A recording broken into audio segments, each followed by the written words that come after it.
नागपुरातही राष्ट्रवादीच्या कार्यालयात तोडफोड झाली। नाराज पदाधिकाऱ्यांनी ही तोडफोड केल्याची माहिती मिळतेय।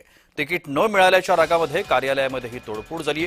भाजपासोबत युती न झाल्यानं राष्ट्रवादीनं स्वबळावर लढण्याचा नारा दिलाय। कालपासून एबी फॉर्मचं वाटप सुरू झालंय, मात्र ज्यांना उमेदवारी मिळाली नाही अशा पदाधिकाऱ्यांनी नाराजी व्यक्त केली आहे आणि तीच आता अशा पद्धतीच्या घटनांमध्ये प्रतिवर्तीत होताना आपण पाहतोय। नागपूरमधली ही घटना आपण पाहतोय।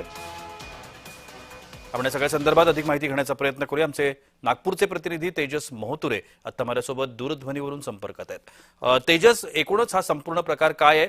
तोडफोड झाल्याचं दिसतंय। नक्कीच आपण बघितलं जर प्रशांत सर तर भाजप आणि भाजपने जे आहे ते स्वबळाच्या नारा जे आहे ते नागपुरात दिलेला आहे। असं जर बघितलं असेल तर शिवसेनेसोबत युती जी आहे ते भाजपची नागपुरात दिसत आहे। मात्र राष्ट्रवादीला जे आहे दूर भाजपने ठेवले। यावरनं जर बघितलं असेल तर राष्ट्रवादीने जे आहे ते कालपासूनच एबी फॉर्म वितरित करायला जे सुरुवात केली होती। 50च्या वरती जे आहे ते एबी फॉर्म जे आहे ते इच्छुक उमेदवाराला दिले होतं। आपण जर बघितलं असेल तर काँग्रेसचे नाराज जे कार्यकर्ते होते, यासोबत जर बघितलं असेल तर सेनेचे नाराज कार्यकर्ते होते, भाजपचे नाराज कार्यकर्ते, या सर्वांना जे आहे ते राष्ट्रवादी गटाने जे आहे ते उमेदवारी त्यांना एकंदरीत दिली आहे। एबी फॉर्म त्यांना वितरित केले। मात्र अशातच जर बघितलं असेल तर राष्ट्रवादी काँग्रेसचे जे कार्यालय गणेशपेठ येथे जर बघितलं तर तोडफोड जे आहे ते राष्ट्रवादीच्या नाराज कार्यकर्त्यांनी केली आहे। टीव्ही असेल, यासोबत बघितलं असेल काशावर जे आहे ते दगड मारून जे फोडण्यात आलेले आहे। संपूर्ण संदर्भात जे आहे ते राग त्यांच्या व्यक्त होताना दिसत आहे। त्यांची आता ज्या सगळ्या कार्यकर्त्यांनी ही तोडफोड केल्याचं आपण दिसतंय चित्रामध्ये, तोडफोड झालेली आहे अनेक ठिकाणी, तर या सगळ्या कार्यकर्त्यांनी आता कोणती भूमिका घेतली आहे?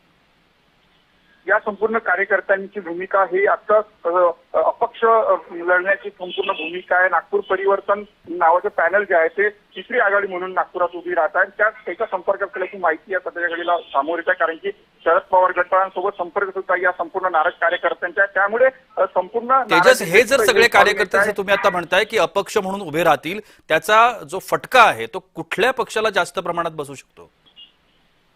राष्ट्रवादी काँग्रेस व काँग्रेस या दोन्ही पक्षाला या संपूर्ण याचा फटका बसू शकतो, कारण की आपण जर बघितलं असेल तर युती झाली आणि युतीचा जो फटका आहे ते या भाजपला याचा कुठलाच फटका बसणार नाही। यासोबत काँग्रेस आणि राष्ट्रवादीच्या कार्यकर्त्यांना याचा फटका बसणार आहे, कारण की संपूर्ण त्यांचे नाराज कार्यकर्ते हे एकामेकाच्या विरोध जे आहे ते बंड पुकारले आहेत आणि त्याच्यामुळे जे आहे ते कार्यकर्त्यांमध्ये हा संपूर्ण तेजस, साधारणतः किती वॉर्ड्स मध्ये अशा पद्धतीची नाराजी पाहायला मिळतेय?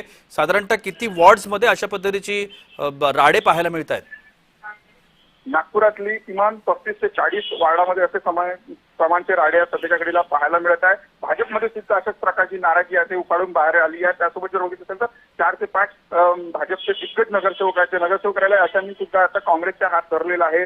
त्यामुळे जे आहे काँग्रेस असेल सर्व पक्षामध्ये संपूर्ण हे राडे एकंदरीत दिसत आहे। काँग्रेसमध्ये पण हे जर असंच चालू राहिलं तर ही महायुती जी आहे ती महायुती नागपूरमध्ये टिकेल असं वाटतंय?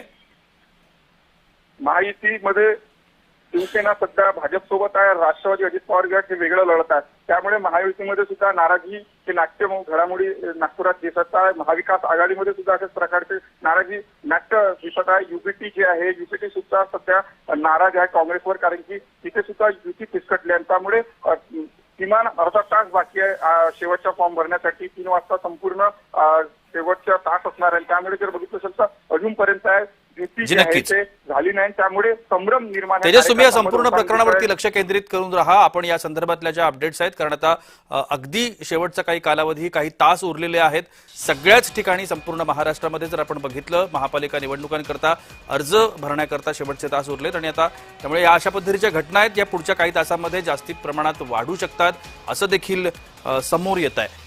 धन्यवाद तेजस, आपण दिलेल्या विस्तृत माहिती करता। नागपूरमधली घटना आपण पाहिली। तिकीट न मिळाल्याच्या रागामध्ये कार्यालयातच राष्ट्रवादीच्याच कार्यकर्त्यांनी स्वतःच्याच कार्यालयात अशा पद्धतीची तोडफोड केली। कार्यालयाचं फार मोठं नुकसान या संपूर्ण तोडफोडीमध्ये झाल्याचं समोर येत आहे।